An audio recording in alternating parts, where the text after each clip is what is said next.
All right, first of all, talk about what it's like being one of the UFC's most popular figures right now.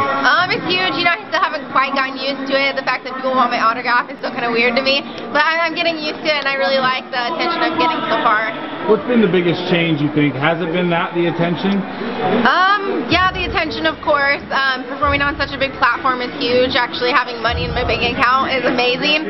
So that's definitely a big change for me. What was life like for you before, in the UFC? Oh gosh, before I made it to the UFC, I was working 2 jobs, going to school, and training at the same time. So I was really struggling for a long time. But once I made it pro, I was able to propel my career really quickly. So that it was really nice to actually not like chug to the gas station and hope I don't end up pushing it. Do you have any broke stories that come to your mind? Oh gosh, I've ran out of gas more times than I can count, and I've had multiple people push my car to the gas station, so that's definitely not something I'm going to miss. I'm sure it's not hard for you to get guys to push your car to the gas station. No, I always end up getting help, which is great. Really appreciate that. Tough fight with Felice Herrig, but it looked pretty fairly easy for you. You dominated the fight. Were you surprised with how well you performed, or did you expect that? You know, a little bit of both. I knew how talented I was, and I knew I was prepared for that fight. I anticipated winning, but of course she's a big name. She's a veteran in the sport. She looks very strong and athletically sound. So I was really excited I was able to pull off such a dominant win. I was going out there knowing that I was going to have to throw down and get ready to be in every dangerous situation. And I trained for that. I have great teammates. They put me in every situation that I got into in that fight. So I was very well prepared. She had some things to say about your experience and the whole Reebok sponsorship.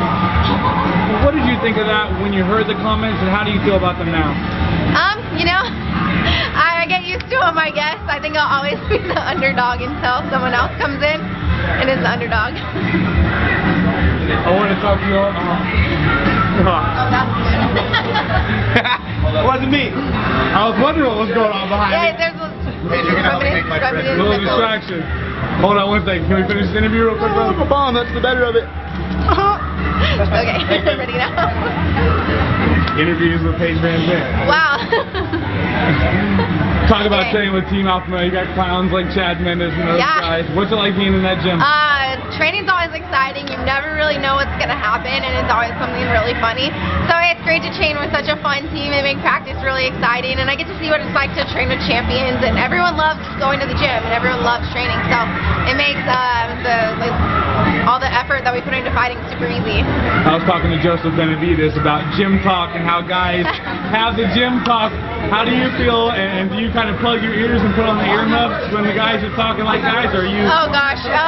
Are you part of? Are you close enough to where it doesn't faze you? No, I'm close enough it doesn't faze me. I've heard everything about all the guys, and it's pretty bad, but it's fun. It's nice to be a part of such a tight-knit group. Everyone's a family at the gym, so it's nice to have that and know that they'll always have my back too.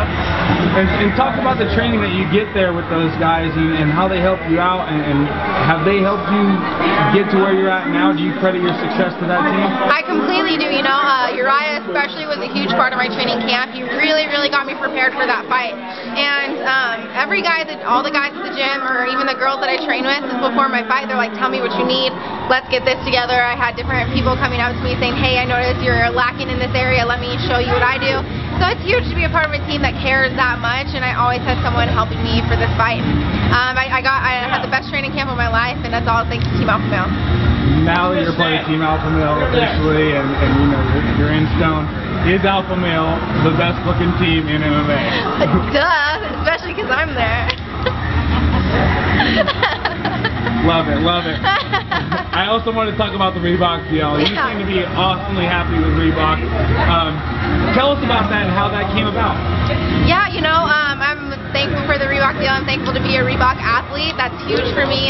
Getting picked up by Reebok after my first UFC fight was unheard of, and you know, I got a little bit of turmoil from the other girls in my weight division and other athletes that didn't get picked up, which I think I always have to prove myself. I don't necessarily look like a fighter, so I'm always going to have to prove myself, but it's huge that I got that deal, and I'm really thankful for it.